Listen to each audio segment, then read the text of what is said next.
আসসালামু আলাইকুম, আশা করি সবাই ভালো আছেন। আমাদের আজকের শর্ট ক্লাসটা হবে এমন যে কিছু কিছু ক্ষেত্রে আমরা ট্যাগ কোয়েশ্চন ও অ্যাফার্মেটিভ থেকে নেগেটিভ করার সময় বা নেগেটিভ থেকে অ্যাফার্মেটিভ করার সময় নেগেটিভ ওয়ার্ড ইউজ করতে হয়।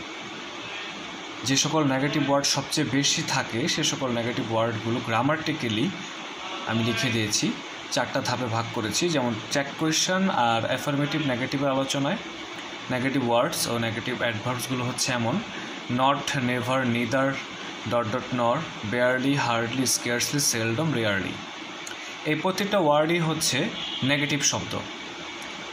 তো আমরা জানি যে ট্যাগ কোয়েশ্চন বা আদার্স যে কোনো ধরনের কাজে যদি এই পাশে আমাদের নেগেটিভ শব্দ থাকে তাহলে ওই পাশে আমাদের পজিটিভ শব্দ ইউজ করতে হবে, বা ওপরে যদি নেগেটিভ থাকে তাহলে নিচে আমাদের পজিটিভ ইউজ করতে হবে, বা নিচে যদি পজিটিভ থাকে তাহলে ওপরে আমাদের নেগেটিভ ইউজ করতে হবে। মানে একটা প্লাস আর একটা মাইনাস, এক সাইড মাইনাস হলে আরেক সাইড প্লাস হবে।